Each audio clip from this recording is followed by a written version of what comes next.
confessant de la bouche ton pardon au salut. Quand les transporter dans son salut. L'onction, ce n'est pas pour les gens qui n'ont pas d'ambition. L'onction, ce n'est pas pour les gens qui veulent croiser les bras. Tu n'es pas fait pour les petites choses. Dieu ne t'a pas appelé pour picoler, frère. Tu es de la génération de la perfection. Alors quand tu es dans cette génération, réclame l'onction de ta saison.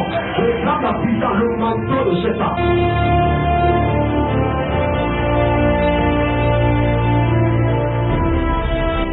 Je suis la poutre au monde qui n'a pas que Satan. Dieu est capable. Parce qu'il est dans ta vie, tu ne manques rien. Si le Fils vous a franchi, vous êtes réellement libre. Je suis ce que Dieu dit que je suis. Je suis un enfant de Dieu. Je ne suis pas possédé. Je ne suis pas maudit. Je ne suis pas captif. Je ne suis pas la propriété du diable. Je suis sorti de Dieu. Voilà ma proposition.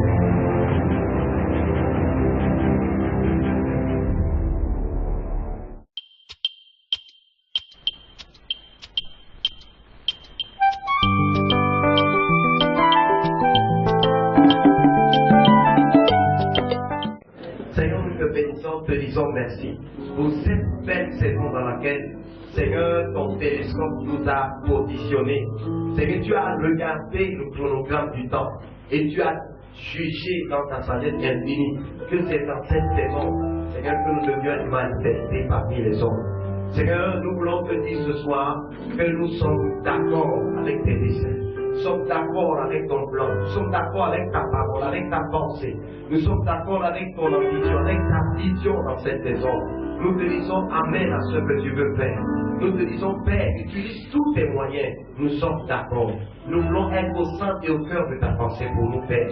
Seigneur, je te recommande ce peu, ces hommes et ces femmes qui ont quitté, Seigneur, des occupations importantes, parce qu'ils sont jugés, Père, que tu étais la préoccupation la plus importante. Seigneur, je déclare que personne ne rentre ici comme il est venu. Tu fais les choses, celles que nos yeux voient, celles que nous ne voyons pas, mais celles que nous ne pouvons pas nier au nom de Jésus. Dans la vie de tout un chacun, tu ouvres, Seigneur, les oreilles de notre entendement. Et Père, tu ouvres ma bouche pour dispenser avec droiture et exactitude, clarté et précision cette parole. Au nom de Jésus, Amen, Amen, Amen. Tu vas te tourner vers quelqu'un et lui dire simplement, tu es la gloire du Seigneur. Tu n'es pas n'importe qui vient. Tu es la gloire du Seigneur. Tu es la gloire du Seigneur. Oui, alléluia. Tu es la gloire du Seigneur. Tu n'es pas n'importe qui fait. La modératrice a demandé est-ce que quelqu'un était béni hier. Voilà, donc vous avez compris beaucoup de choses, n'est-ce pas? Je ne vous ai pas fait peur, hein? Hein? Donc ça a bien renforcé votre confiance dans le Seigneur. Hein? Et de plus en plus, vous savez pourquoi vous devez dire une vie qui vous distingue de tous ceux qui n'ont pas Jésus. C'est ça? C'est ça le but. Le but, c'est de bien disposer chaque élément de la pensée de Dieu. Dieu ne se contredit pas. Quand il y a une contradiction dans ce que Dieu a dit, c'est que c'est les gens qui essaient d'expliquer ce que Dieu a dit. Ils ne comprennent pas exactement tout ce que le Seigneur a dit. Ça, vous savez, nous allons entrer rapidement dans notre message d'aujourd'hui. Vous savez, la sanctification, c'est un sujet qui couvre toute la Bible. Hein. Donc c'est pour ça qu'on va aller. Nous avons plusieurs enseignements. On finit à l'enseignement de Dieu. Voilà. Donc nous allons commencer par la définition de la sanctification. Qu'est-ce que c'est que la sanctification? Qu'est-ce que ça veut dire se sanctifier? Donc si vous avez un dictionnaire hébreu ou grec comme moi, j'en ai un qui est un logiciel, vous allez comprendre que le mot sanctifier a beaucoup de sens qui sont proches les uns les autres, mais on peut le condenser généralement en deux sens principaux. Vous comprenez? C'est la consécration et la purification. Donc ce sont les deux sens majeurs de l'expression sanctifier, la purification et la consécration. Voilà, n'est-ce pas? Donc, parfois, ça veut dire aussi tenir en une très haute estime, c'est-à-dire honorer. Quand nous disons Père, que ton nom soit sanctifié, ça ne veut pas dire que le nom de Dieu a péché, pour qu'on vienne le purifier. Amen. Le nom de Dieu, voilà. Ça ne veut pas dire que le nom de Dieu a été écorché. Ça veut dire que ce nom doit être tenu en très haute estime. ne faisons pas n'importe quoi avec ce nom-là. Et vous savez, quand on dit le nom de Dieu, en fait, le nom de Dieu est lié à nous. Hein? Amen. Vous savez, quand ton papa te dit, mon fils, ne t'amuse pas avec mon nom, c'est un peu une façon de dire que le papa peut parler de mon nom n'importe comment. C'est une façon de dire que sache que là où tu es là comme ça, tu portes un nom. Hein? Et ce nom-là, c'est une responsabilité. Il ne faut pas que tu commandes les choses qu'on ne connaissait pas dans notre famille avant. Donc, il ne faut pas que tu parles là-bas. On dit maintenant que les Digoués sont comme ça. Parce qu'on dit, quand on dit les Digoués, on dit ceux qui portent ce nom-là, n'est-ce pas? Voilà, c'est ça qu'on appelle un patronyme. Une façon de dire que le nom du Père, le nom de ces gens-là, effectivement. Donc, on dit ne salis pas mon nom. C'est pas pour dire que le nom peut avoir une souilleuse, mais c'est pour dire qu'il ne faut pas écorcher la signification de ce nom-là. Il ne faut pas que quand quelqu'un pense à ce nom, qu'il se réfère à quelque chose que toi tu avais fait, qui n'était pas bien. Il ne faut pas que, les actes que tu poses, qui sont négatifs, deviennent caractéristiques du sens qu'on donne au nom de notre famille. Amen. Est-ce que quelqu'un me comprend? Donc, quand on dit que ton nom soit sanctifié, le nom de Dieu n'a pas de péché qu'il faut nettoyer, qu'il faut purifier, n'est-ce pas? Vous comprenez? Donc, mais là, nous rejoignons le sens de consacrer. Consacrer a le sens de dédier. C'est-à-dire mettre à part, séparer, distinguer. Vous comprenez? Il faut le distinguer. Il ne faut pas utiliser ça n'importe comment. Il ne faut pas le mélanger à n'importe quoi. Alléluia. Donc c'est Jésus qui l'a dit dans Luc chapitre 11, verset 2, lorsque vous priez, lorsqu'il enseigne de notre Père, dans Matthieu chapitre 6 aussi, que notre Père, que ton nom soit sanctifié. Donc quand vous dites que le nom de Dieu soit sanctifié, vous devez donc comprendre ce que ça veut dire. Hein? C'est une des 8 répliques de notre Père. Notre Père a 8 répliques. Donc 8, justement, stations de prière. Et parmi ces stations de prière, il y a le nom de Dieu qui doit être sanctifié. Et dans le nom de Père, vous savez la façon dont le nom de Père est transcrit dans le Nouveau Testament. Il y a 3 répliques là-bas. En fait, qui comparent le ciel avec la terre. Parmi ces répliques, il y a donc le que ton nom soit sanctifié, que ton règne vienne. Voyez. Maintenant, quand on dit que ta volonté, on dit sur la terre comme au ciel. En réalité, sur la terre comme au ciel commence déjà avec la sanctification du nom. Que ton nom soit sanctifié sur la terre comme au ciel. Vous voyez un peu? Voilà. Que ton règne vienne sur la terre comme au ciel. Que ta volonté soit faite sur la terre comme au ciel. Donc, la référence dans la sanctification de ce nom est dans le ciel. Comment est-ce que dans le ciel, les anges considèrent Dieu? Vous comprenez? Dieu est tellement saint dans le ciel qu'on ne l'appelle pas n'importe comment. Vous comprenez? Vous savez que c'est quand Jésus est né, que quand Dieu s'est incarné dans un corps, que les anges l'ont vu, bien aimé pour la première fois. Les anges ne fixent pas Dieu. Les anges ne regardent pas Dieu. Vous voyez le schéma du tabernacle. Dans le tabernacle sur le propitiatoire, comment est-ce que les chérubins sont si paires d'ailes? Une de leurs paires d'ailes leur a été créée juste pour se voiler la face. Bien qu'ils regardent dans la direction du couvercle, ils ont la face qui est voilée. Et vous savez que le propitiatoire, qui est le couvercle de l'âge, représente ce qu'on appelle le siège de la miséricorde de Dieu. C'est-à-dire que le siège de Dieu, c'est à cet endroit exactement que le souverain sacrificateur rencontrait Dieu. Vous comprenez entre les deux chérubins. C'est là qu'il entendait une voix qui lui parlait. Lui-même, il ne voyait pas un visage. Il ne voyait pas quelque chose, mais il entendait une voix. Parce que Dieu est esprit. Alléluia. Amen. Donc que ton nom soit sanctifié. C'est pour ça que, bien aimé, je suis convaincu que le réveil qui vient va nous donner une conscience particulière, bien aimé, de la sainteté de Dieu. Nous allons voir une confiance différente que nous avons aujourd'hui, parce qu'en vrai, le nom de Dieu, vraiment, c'est n'importe quoi aujourd'hui. Vous comprenez? On le met n'importe où. Vous comprenez? Donc, quand quelqu'un se lève, j'ai eu l'idée de commencer une église dans ce coin, ainsi de suite. Pas que Dieu le lui a dit. Je suis resté, j'ai vu que moi aussi je peux commencer mon âme, je peux aussi commencer quelque chose. On me dit que j'ai aussi commencé quelque chose dans le coin. Qui t'a dit? Non, j'ai eu l'idée que j'ai senti que frère. Et tu vas invoquer le nom de Jésus là-bas. Tu vas mélanger ce nom à l'intérieur de tout ce que tu es en train de faire. Vous voyez toutes les accusations aujourd'hui que le nom de Dieu a à cause de nous, n'est-ce pas? La Bible dit dans le livre de Romains chapitre 2 que le nom de Dieu est blasphémé parmi les païens à cause de vous, n'est-ce pas? Là on parle des Juifs, ceux qui on parle des fils d'Israël. Israël a reçu le nom de Yahvé, qui devait témoigner dans toutes les nations du monde. Les vrais témoins de Jéhovah, ce sont les Juifs, hein, ce pas les gens qui courent dans la rue là-bas. C'est eux qui ont reçu le nom de Jéhovah.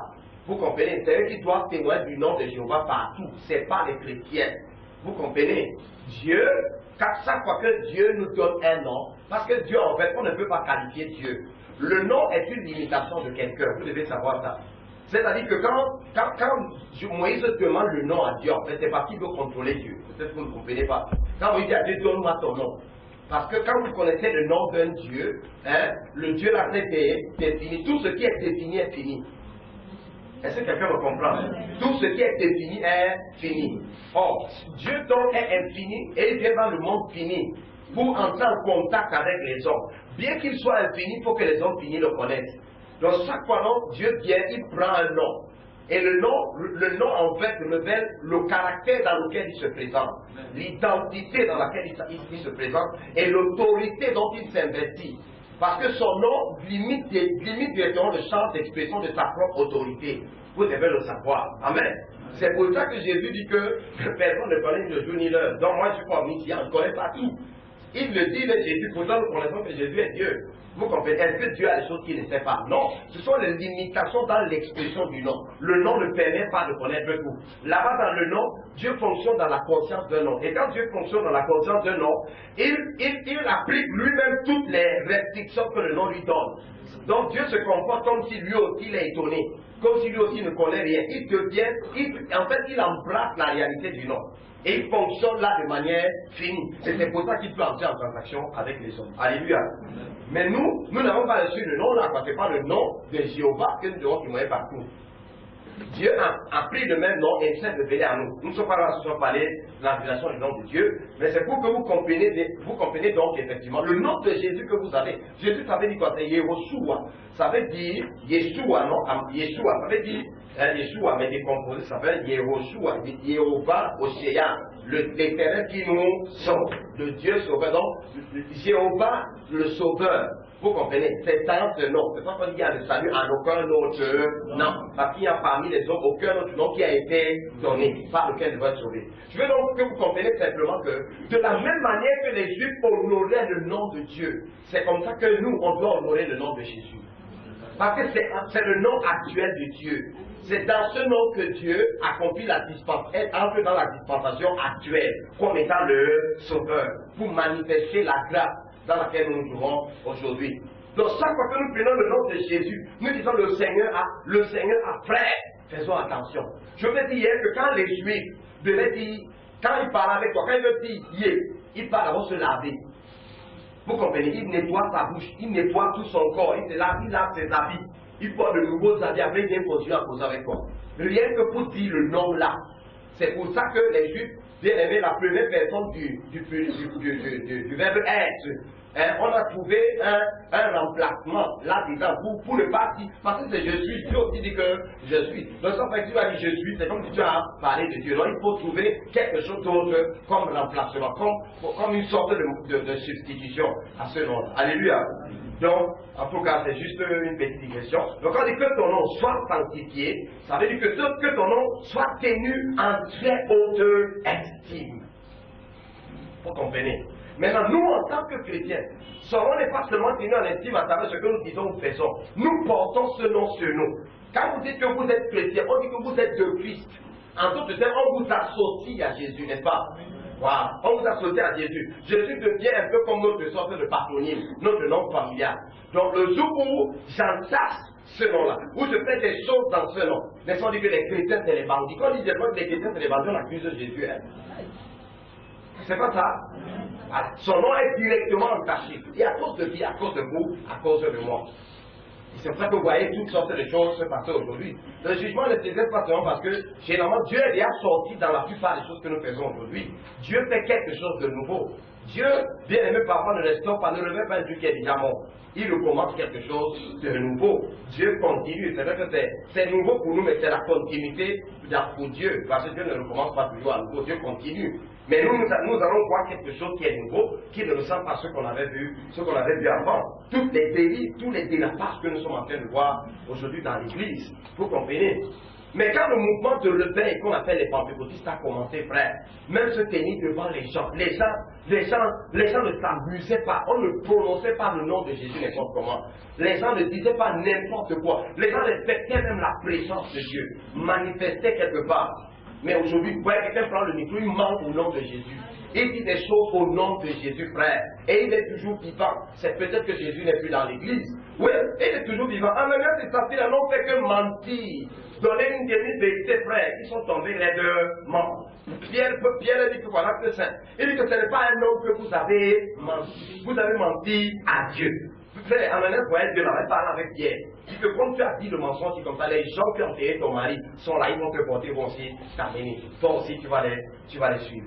Bien aimé, notre Dieu mérite d'être tenu en très haute estime. Alléluia. En très haute estime. Nous sommes les premiers à banaliser Dieu, bien aimé. C'est pour ça que le monde aussi banalise Dieu. Regardez les gens des religions qui ne connaissent même pas Dieu, mais regardez comment ils traitent leur Dieu. Vous ne pouvez pas blaguer avec le courant d'un musulman, n'est-ce pas? C'est pas vrai. Si un musulman vous voit à la télé en train de piétiner le courant, il va vous chercher pour vous tuer. Il va vous traquer partout pour vous tuer. Quand un musulman sait que c'est le temps maintenant d'aller communier avec son Allah, il ferme tout. C'est vrai? C'est vrai, frère. Il ferme tout. Même s'il faut qu'il te laisse toi le client devant tes habits et qu'il continue à faire, il prie, si tu veux, tu voles ton problème là-bas. Vous voyez, n'est-ce pas? Mais vous, alors qu'il y avait la révélation, qui connaissait Dieu, c'est ce qu'on dit dans Romains 2, toi qui sais faire la différence des autres, toi le maître des ignorants, hein, le docteur des insensés, toi qui apprécies dans la loi la différence des choses, toi qui connais ce qui est bien, ce qui n'est pas bien, mais regarde, le nom de Dieu est blasphème plutôt parmi les nations à cause de toi. Donc, bien aimé, de façon générale, le mot sanctifié a ces deux sens-là, consacré. Vous comprenez? Les autres significations que l'on sont juste les dérivés de ces deux significations.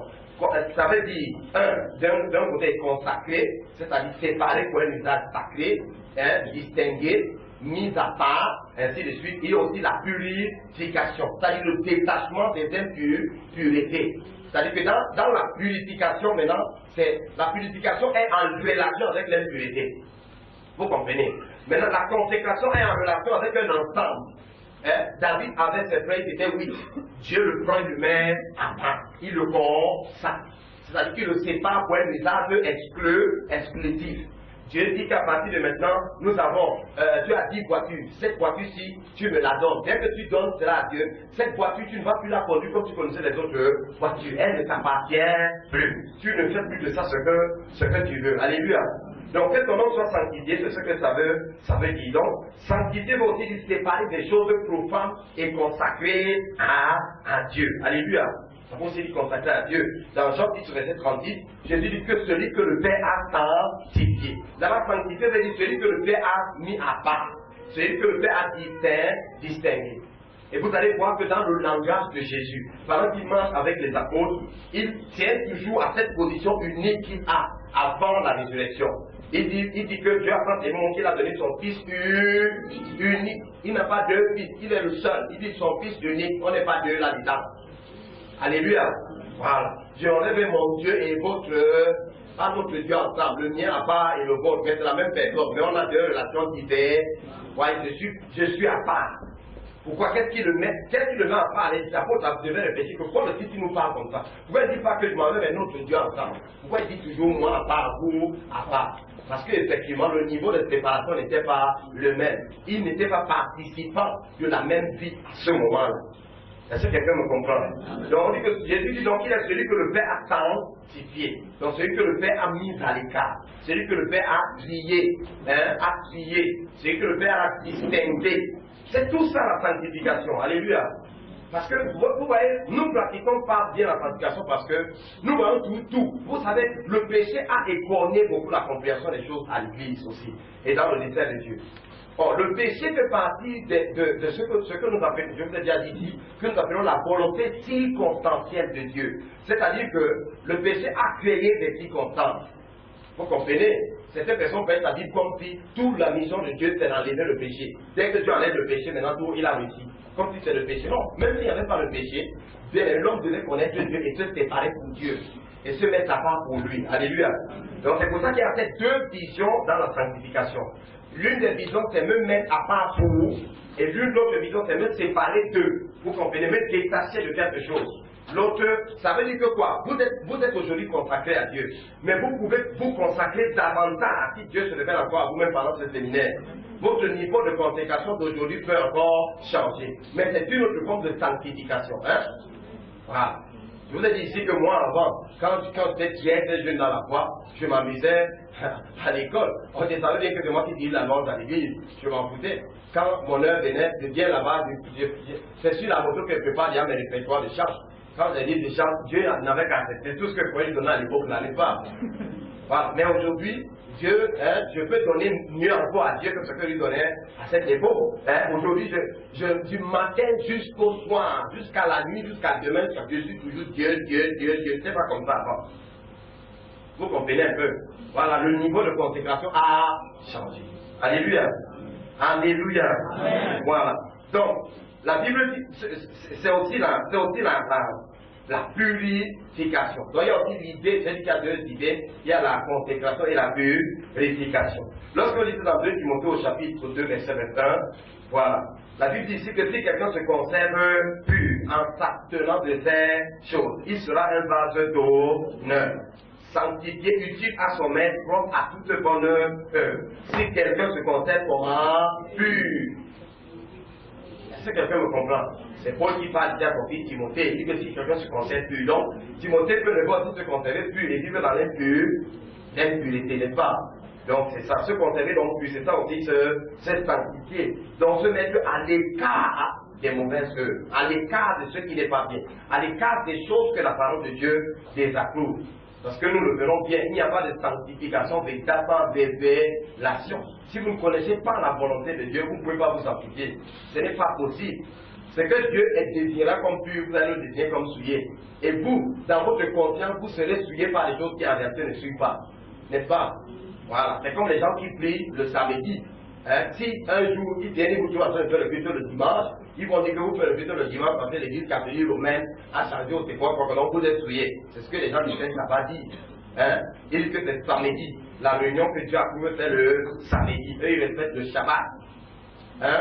Voilà. S'ils respectent le Shabbat, il y a beaucoup d'autres choses que peut leur proposer de respecter.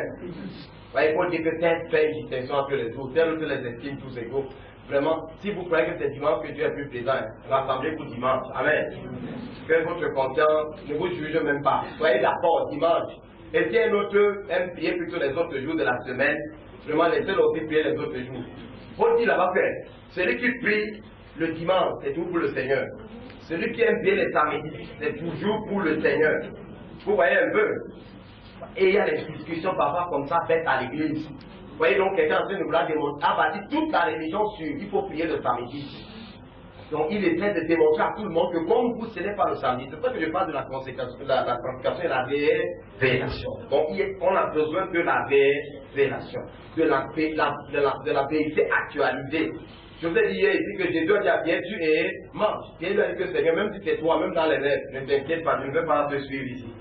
Je t'ai toujours obéi partout, mais ici, même dans la vision, tu ne vas pas me convaincre de manger les choses impures. Jésus lui dit que ce que j'ai déclaré pur. Donc Jésus dit que la fête est pure, c'est un peu impur. Vous voyez, maintenant si Pierre mangeait ça après, il allait se culpabiliser toute la journée. Et se sentit impur. Mais est-ce que Jésus le voit comme souillé? Non. Mais lui se ferait comme souillé. C'est ça la pertinence dans ce séminaire. Pour que les gens ne tiennent pas des culpabilités inutiles. Tu manges, tu te sens coupable de quelque chose alors que Dieu ne te culpabilise pas pour ça. Voilà. Et les vraies choses pour lesquelles tu devais te sentir coupable, tu ne te sens pas coupable. Et c'est ça le plan de Satan. Satan voulait que nous soyons dans la confusion. Que nous soyons capables de faire la différence entre les choses. On appelle le mal bien et le bien mal. C'est bon. Dès qu'on est comme ça pense qu'il a son boulevard. Maintenant, nous coulons. Parfois, on est dans le mal, on croit qu'on est dans le bien. Le jour, on est dans le bien, on croit qu'on est dans le mal. Mais je bénis le Seigneur parce qu'un séminaire comme ça ne peut pas se permettre de continuer comme ça. Alléluia. Donc la sanctification, c'est la purification. Ça veut aussi dire la purification. Donc purifier. On dit que le sang de Jésus nous purifie de toute iniquité. 1 Jean 1, verset 7. Le sang de Jésus nous purifie de toute iniquité. Nous détache. Vous comprenez? Le sang de Jésus est un peu comme l'autre jardin spirituel, hein, qui nettoie. C'est-à-dire qu'il n'y a pas un péché qui, on dit de toute iniquité. Comme vous dites qu'il n'y a pas un seul péché qui soit à l'abri de l'efficacité de ce sang-là. Quelle que soit la noirceur du péché, le sang là peut le nettoyer. Le sang là peut l'enlever. Alléluia. Je croyais que tu allais dire Amen, frère. Mais c'est à cause de ça. Mais il n'y a pas de christianisme sans le sang de Jésus. Ils l'ont vaincu à cause du sang de l'agneau. Quand tu connais les vertus, la valeur du sang, tu es un vainqueur. Hein? C'est une des clés de la victoire contre l'ennemi. Alléluia. Donc, bien aimé, je vais un peu faire une sorte de résumé, parce que ça, j'ai d'abord fait. Donc, j'ai dit, ça veut dire consacrer, ça veut dire purifier, n'est-ce pas? Ça veut dire aussi distinguer, ça veut dire honorer, tenir en très haute estime, n'est-ce pas? Voilà autant de choses. Ça veut dire se mettre aussi à part, ou alors mise à part, Donc, je mets une chose à part. Elle était mélangée avant que la sépare des autres choses. Tout ce dont nous sommes en train de dire ici, c'est la sanctification. Donc, la sanctification, donc, ça vient du mot grec agiasmos. H-A-G-I-A-S-M-O-S. Ça, c'est un grec. Kadosh, comme je chantais tout à l'heure dans le chant. Q-A-D-A-S-H ou D ou Q-A-D-O-S-H. Kadosh ou Kadash ou Kadosh. Hein, en hébreu, c'est ce que ça veut dire. Voilà. Donc, ça l'envoie, même si je fais n'importe quelle recherche, à ces deux sens de façon globale. Hein? Voilà. La consécration et la purification. La consécration, c'est la séparation pour un usage spécial. Hein? C'est-à-dire que la consécration implique la spécification de l'utilisation. Est-ce que quelqu'un me comprend? La spécification de l'utilisation. Ça veut dire que quoi? Si Dieu dit à quelqu'un ici ce soir que je t'ai choisi comme évangéliste, et toi, tu pars travailler comme pasteur, tu es dans le péché toute ta vie. Toute ta vie. Et tout ce que tu fais là-bas est égal à zéro. Mais Dieu t'en servira, hein, mais tu n'auras aucune récompense pour ça. Est-ce que quelqu'un me comprend? Tout ce que tu fais là-bas est égal. Mais la Bible dit que quoi, Christ est prêché, non, même pour les motifs impurs, n'est-ce pas? Même d'autres qui le prêchent pour le ventre, il n'est pas moins prêché. Même Satan, bien aimé, utilise ce secteur pour prêcher pour Jésus, hein. Vous comprenez? Oui, parfois Satan veut séduire les gens, il envoie quelqu'un qui manque et qui dit la vérité, mais c'est la vérité que les gens écoutent, il est de mensonge. Et se convertit. Vous pensez que Dieu va cacher dessus? Alléluia. Est-ce que quelqu'un me comprend?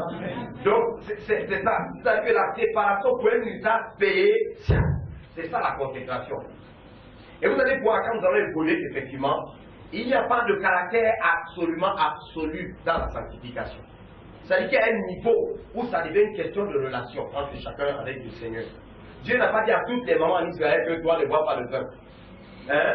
Quand ton enfant va naître, quand Jean-Baptiste devait venir au monde, vous comprenez, le type de ministère que Jean avait commandait que Dieu dise à ses parents que vous, l'enfant qui est là-bas, hein, la sémence qui est en vous, la vision qui est à l'intérieur de vous, ne donnait même pas une goutte de vin.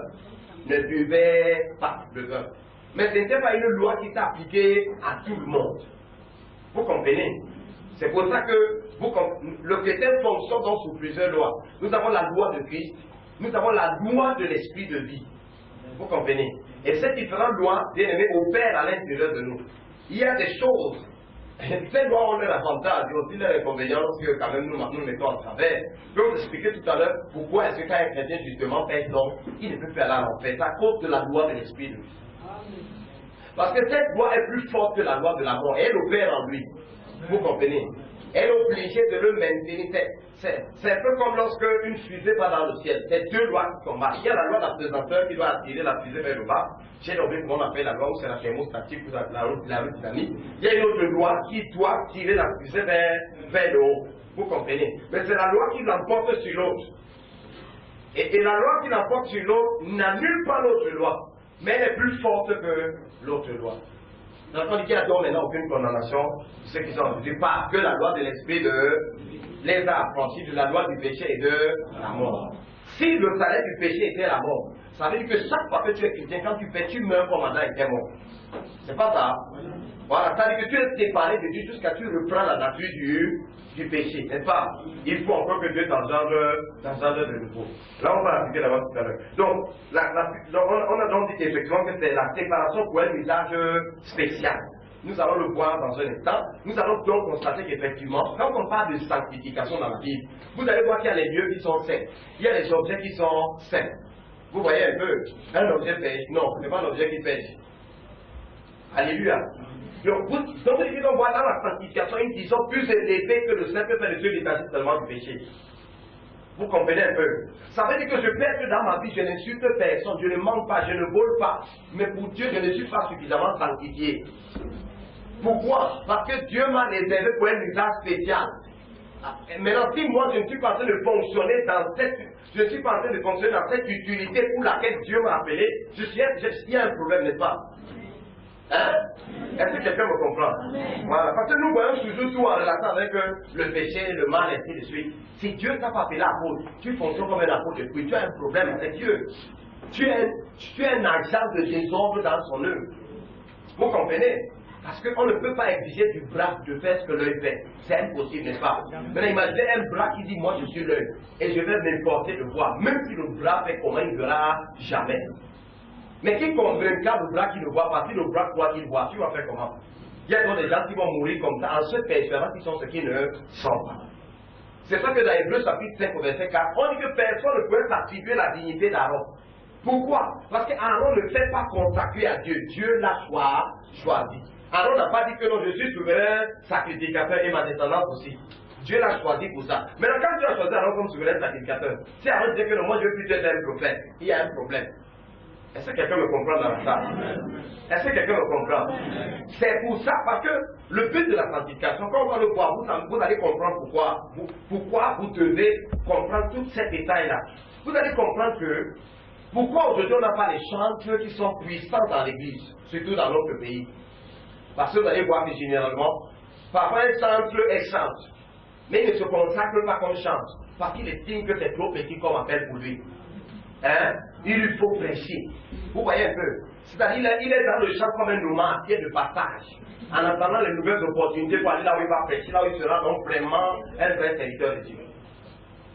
Et vous allez voir que Dieu n'utilise jamais une chose qui n'est pas consacrée. Jamais. Tout ce que Dieu utilise doit d'abord être consacré. Dieu le consacre d'abord, le sépare d'abord, le met à part pour un usage spécial, avant de commencer à l'utiliser. Donc la vision de la sanctification, j'espère que vous êtes en train de le voir. Bien aimé, nous voyons toute la sanctification en relation avec le péché, en relation avec le mal, hein? Se détacher du mal, on voit toujours, non, la sanctification n'est pas plus en relation avec le mal. Vous comprenez un peu? Voilà. Elle a aussi quelque chose à voir avec le but que Dieu lui-même est. N'est-ce pas?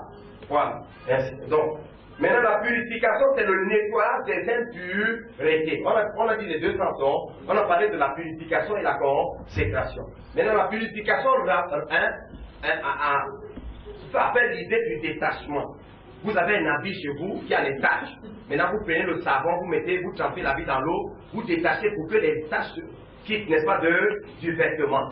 Vous voulez que les taches, bien eux, finalement, se désolidarisent du vêtement pour que vous ayez un vêtement qui est heureux ceux qui lavent leur robe, n'est-ce pas?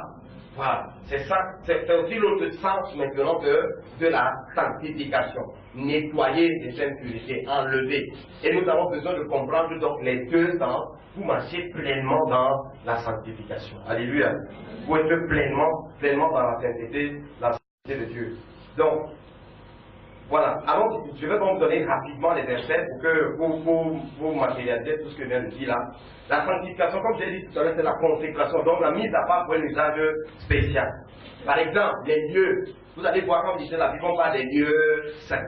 Là, on est dans Exode 26 au verset 33. Hein? Les lieux saints, par exemple. On parle du lieu très saint. Hein? Vous voyez, dans le lieu saint, le souverain sacrificateur pourrait arriver là-bas, il n'a pas de problème. Mais s'il traverse maintenant le lieu très saint, là il y a un problème. Vous voyez un peu, là il y a un problème, parce qu'il est dans le désordre. Il meurt directement, sans délai. S'il entre là-bas, il meurt. Et le souverain sacrificateur qui est dans le lieu très saint, quand il entrait là-bas, on devait attacher une corde autour de son cou. Hein? Il avait des clochettes au bord de son vêtement. Quand il a ministré, ça fait pongolong, pongolong, tout le monde fait. Ça veut dire, je suis vivant, je suis encore vivant, les gars, ne vous inquiétez pas. Je ne suis pas encore mort. Hein? Si on entend du pongolong, pongolong, on commence directement. On tire directement, on dit que tu as assassiné celui-là. Hein, bien aimé. Personne n'entre là-bas pour aller guetter avant de voir. Et c'est à cause donc du fait que vous-même vous êtes le temple de Dieu. Que vous êtes l'arche de Dieu. Que frère, celui que vous touchez, a touché une chose très sainte. C'est quelqu'un me comprend. Une chose extrêmement séparée. En réalité, quelqu'un n'a pas appuyé quand un sortait lui fait du mal. Frère, quand le sortait lui-même te touche, c'est comme si tu vas toucher le coup circuit, les hautes tensions. Ouais, la haute tension, quand vous la touchez, elle vous dit, touche-moi, puis on peut voir, toi-même tu vas me dire si c'est pas ça après. Amen. Est-ce que quelqu'un me comprend? C'est tout ça la sanctification. C'est pour ça que la vraie sanctification, frère, a de l'impact. La vraie sanctification. Tu ne peux pas vivre dans la sanctification, tu ne fais pas la différence. Dans ton lieu de service, dans tout ce que tu fais. Daniel vivait dans la sainteté et il avait des révélations. La sanctification multiplie les possibilités de Dieu de se servir de toi. Pour dire que quoi? Si tu te conserves pur, tu seras quoi? Un vase d'eau, pas seulement un vase, mais un vase d'honneur que Dieu va utiliser pour les rencontres de qualité. Pour dire que ça ne dépend pas seulement de Dieu, de toi-même. Dis que si Timothée, toi, tu te conserves pur. Ça veut dire que moi, je suis apôtre. Il peut y avoir d'autres personnes qui sont appelées au même ministère. Maintenant, il y a un niveau d'utilisation que pour nous utiliser, ça ne dépend plus seulement de Dieu. Nous-mêmes, on doit se conserver pur. Hein? On doit se mettre à l'écart, à l'abri de tout ce que Dieu réprouve et de certaines choses que Dieu nous demande de ne pas toucher. Dis que si tu te conserves pur maintenant, Dieu va. Alléluia. Donc, la consécration pour un usage spécial, c'est que quoi? C'est que Dieu dit, hey, ça m'appartient. Vous comprenez? Dès que Dieu a mis ça à l'écart, ça devient la propriété de Dieu. On ne peut plus faire de ça n'importe quoi. On n'entre plus là-bas n'importe comment. On ne touche plus cela n'importe comment. Alléluia. Donc, vous allez, le lieu très simplement Exode 26, 33, Lévitique 6, verset 9, Lévitique 6, verset 27. À la maison, s'il vous plaît, lisez ces différents passages. Donc ici, je suis en train de vous montrer simplement que quand on parle de saint, ça ne se rapporte pas toujours à l'homme, hein. Souvent ça se rapporte aux objets et aux endroits, aux lieux. Quand on dit quel lieu est un lieu pêche, le lieu ne pêche pas. C'est pour dire que le lieu là est mis à part. Ne faites pas n'importe quoi là-bas. Ne touchez pas là n'importe comment. Il est séparé pour un usage exclusif. Quelqu'un me suit dans la salle? Voilà. Donc c'est ça. Il y a aussi la consécration des hommes dans les autres 30, verset 30. Dit que tu poindras Aaron et ses fils et tu les sanctifieras. Vous voyez un peu, tu les sanctifieras pour qu'ils soient à mon service dans le sacerdoce. On peut l'embrasser, tu les sanctifieras par, tu les mettras à part, tu les sépareras. Sépareras de qui? Du reste de leurs frères.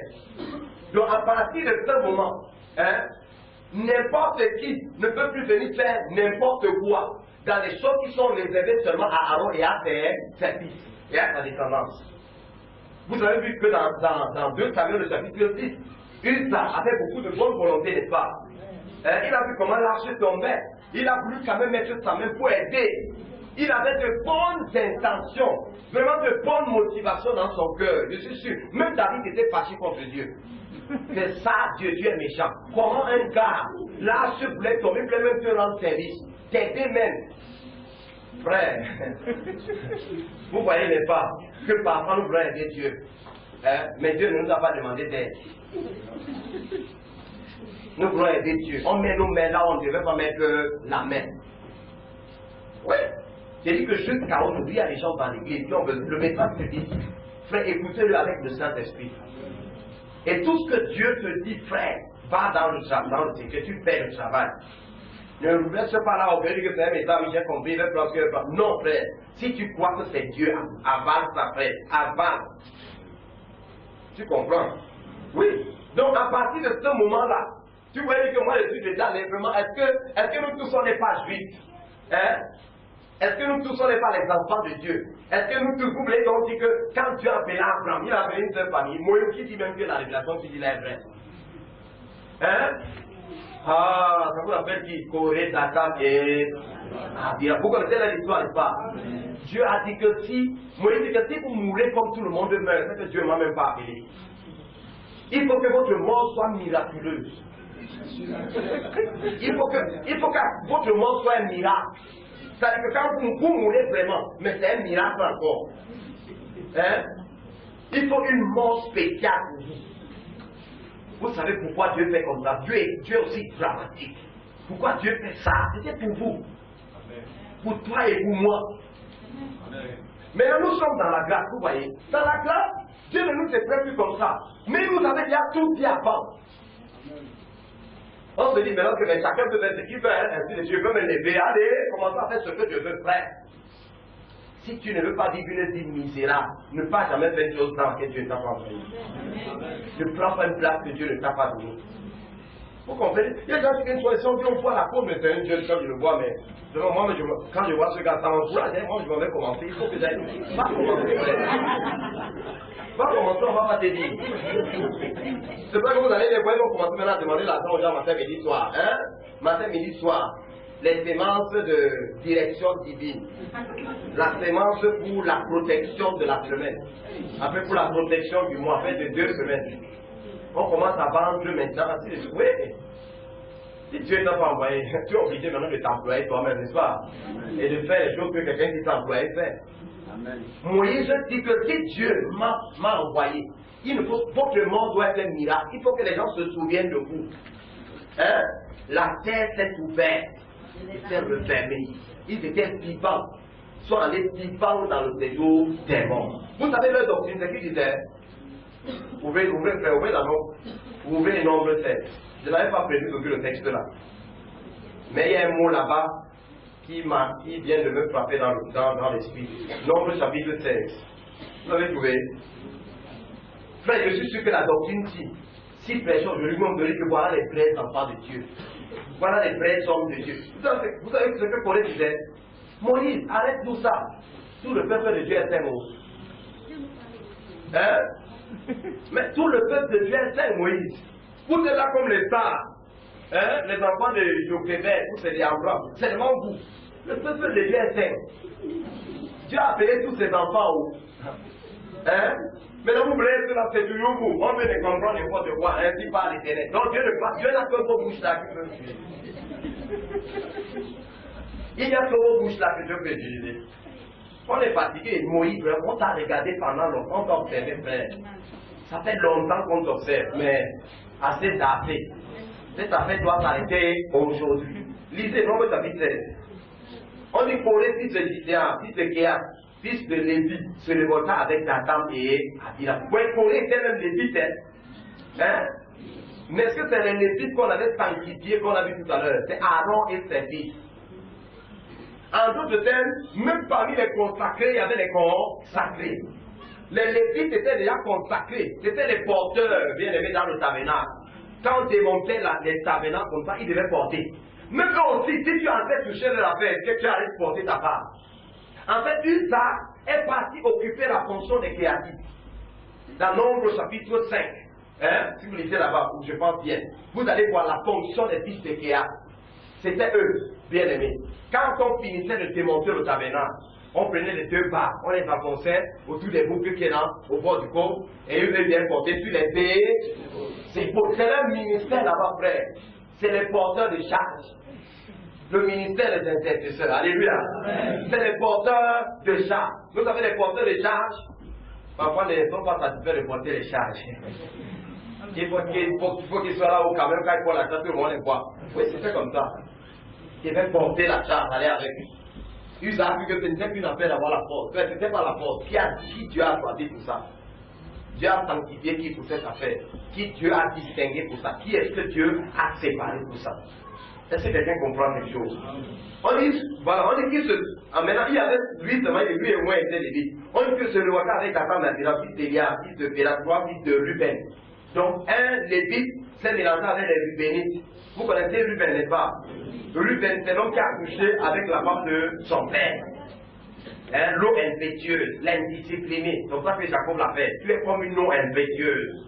Donc, quand tu commences, tu débordes seulement, tu inondes les maisons. Il n'y a pas de limite chez toi. Hein? Frère, c'est comme ça le royaume. On ne fait pas n'importe quoi après dans le royaume. Ruben a perdu sa place de premier-né. C'était toujours l'enfant de Jacob. Tout ça, c'est dans la Bible à cause de vous. Il y a des gens que Dieu avait destinés pour des usages glorieux. Mais il y a des choses que tu as faites directement. Tu ne sais plus que tu es toujours enfant de Dieu. Mais il y a des choses que Dieu ne peut plus faire avec toi. Ah, il y a des choses que Dieu ne peut plus avec toi, frère. Tu as perdu ce qu'on appelle le droit d'aîné. Tu as perdu l'onction du premier-né. Tu as perdu la place de ceux qui ont l'héritage. Mais tu es toujours là. Mais tu sais toujours Dieu, mais tu as des limitations maintenant. Vous voyez, Ruben, l'héritage de Ruben a été répandu sur Lévi et sur Judas. Judas a pris le gouvernement, hein, le sceptre, n'est pas, le bâton de commandement. On dit que le sceptre du commandement ne s'éloignera jamais de lui, jusqu'à ce que vienne le Shiloh et que le peuple lui obéisse. Et l'autre côté de son onction, parce qu'il avait, le premier-né devait avoir les trois onctions. Il devait être roi, prophète, sacrificateur. Vous comprenez? Il devait avoir les trois onctions sur lui. Les onctions là se sont divisées. Dieu a pris une partie, l'a donné à Lévi. Dieu a pris une partie, l'a donné à Judas. Vous comprenez? Maintenant les prophètes pouvaient sortir n'importe où. Ainsi de suite. Vous comprenez? Hein? Est-ce que quelqu'un me comprend? Lisez la bénédiction prophétique de Jacob sur ses fils, tout à l'ensemble. Dit que tu es comme une eau impétueuse. Une eau qui n'a pas de limite. Vous comprenez? Frère, fais attention lorsque tu n'as pas de limite. Lorsque tu parles partout. Hein? Tu vois une soeur de rue, tu parles, et c'est là-bas, après l'autre là-bas, après l'autre là-bas. Non, frère. Il faut se discipliner. La Bible nous discipline. La Bible nous donne quand même certaines limites. Alléluia. En tout cas, on ne parlait pas de Ruben, mais je voulais quand même que vous sachiez que voilà Ruben alors, hein? C'était lui. En fait, ses descendants, peut-être ont lu l'histoire, ils ont compris que c'est notre grand-père même qui en fait était le vrai gars qui méritait cette affaire. Hein? D'où vient-il que maintenant ce sont les enfants d'Abraham, de Joël? Ils sont restés même les sœurs. Ce n'est même pas tout là, c'est la famille là. Toujours, sa soeur est prophétesse. Lui-même il est prophète.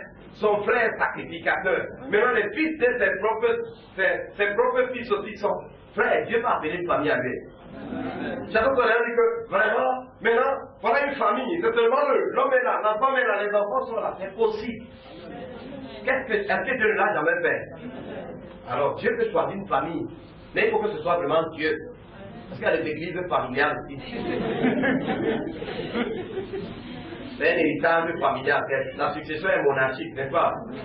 Ainsi de suite. Il se soulevait contre Moïse avec 250 contre des enfants d'Israël, des principaux de l'assemblée, de ceux que l'on est convoqué à l'assemblée et qui étaient des gens de renom. Hein? Regardez dans l'objet de leur plainte. Il s'assemblait contre Moïse et contre Aaron, il a dit, ça en est assez, car toute l'assemblée, tous sont comment? Tous sont saints. Alléluia. Donc, s'il était ici ce soir-là, pour nous réfléchir le message là. Il dit que tout le monde est saint. Une autre façon de dire que quoi? Vous n'êtes pas plus saint que personne ici. Hein? Ne croyez pas que Dieu vous a choisi plus que les autres. Nous vous avons toujours regardé ça assez duré. Il faut que cette affaire s'arrête. Lisez l'histoire à la maison pour votre bonne instruction. Nous croyons que parce que nous sommes dans la grâce, ça veut dire que le temps là est passé. Non, frère, ce n'est pas vrai. La Bible dit que tout ce qui. Ça c'était qu'on nombre les choses là. Mais la réalité en Christ, si la réalité doit se concrétiser en Christ, vous croyez que, oui, il n'y a pas d'ombre sans réalité.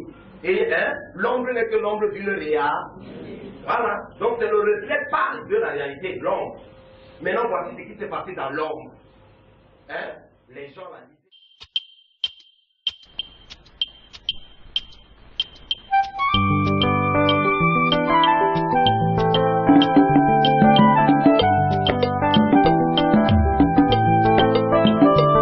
Je te dis, oh mon frère, quel que soit ton problème.